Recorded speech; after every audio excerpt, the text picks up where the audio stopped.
Here's my worm bin that I set up a couple months ago. This is the one without the holes on the bottom. And I haven't fed anything for like maybe a month, so it's time to feed it, but I want to show you what it looks like on the inside. So it looks pretty good, I think. There's some things growing on it, and you can see there's a little worm on the side. But all in all, it's doing pretty well. And I want to see how the worms are doing inside because you can't see it on the surface. So let's see. Yep. It looks like there are plenty of worms in here. I'm going to feed it some today. And then I'm going to put a little bit more newspaper. And I'm not going to harvest yet from this bin because I'm actually not sure the timing at which to harvest, but I want to show you my other bin, which I think is ready to harvest. This is my original bin, and you can see there's sort of a mass exodus happening with the worms. I don't think they're happy, probably because there's no food.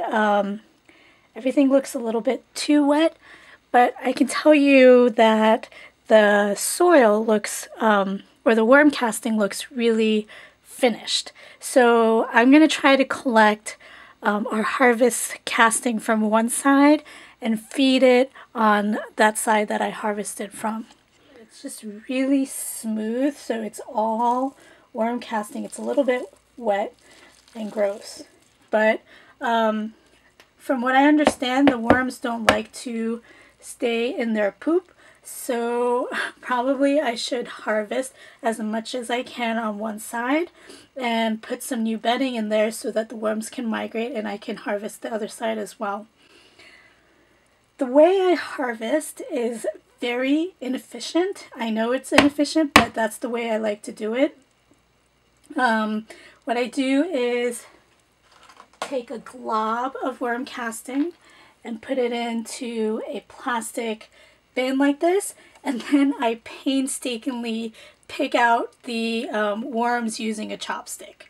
So it probably takes me a really long time, but it sort of ensures that I get all of the worms out and put it back in the bin. I do this primarily because I container garden, and the worms don't survive in the container, so I want to make sure that I don't get any worms when I harvest the casting. But you can really see, I don't know if you can see here, there's no food bits at all. It's pretty beautiful. It's super wet. So I want to put a lot of newspaper in there so that it wicks out the moisture.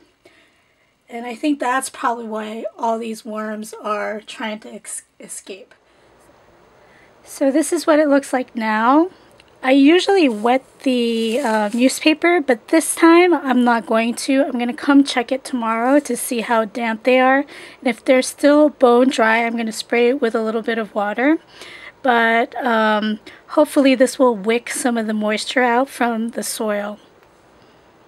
So here's the 2 container of worm casting that I harvested. There's tons of worms in here.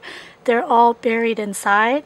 So what I do is I sort of start scraping the soil from the top. So it's very similar to the, I don't know what it's called, but the mounding method that people use as the worms go inside as they try to get away from the light.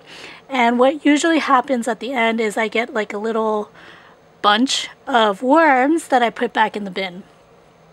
This process takes a really long time.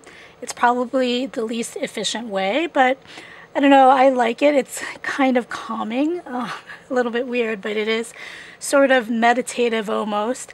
So I'm going to work on this tonight and put the worms back. But I think I should get a pretty good harvest, and I'll put it back in, I have a 5-gallon bucket that I keep the worm casting in. So this should be a good addition to the stock that I already have.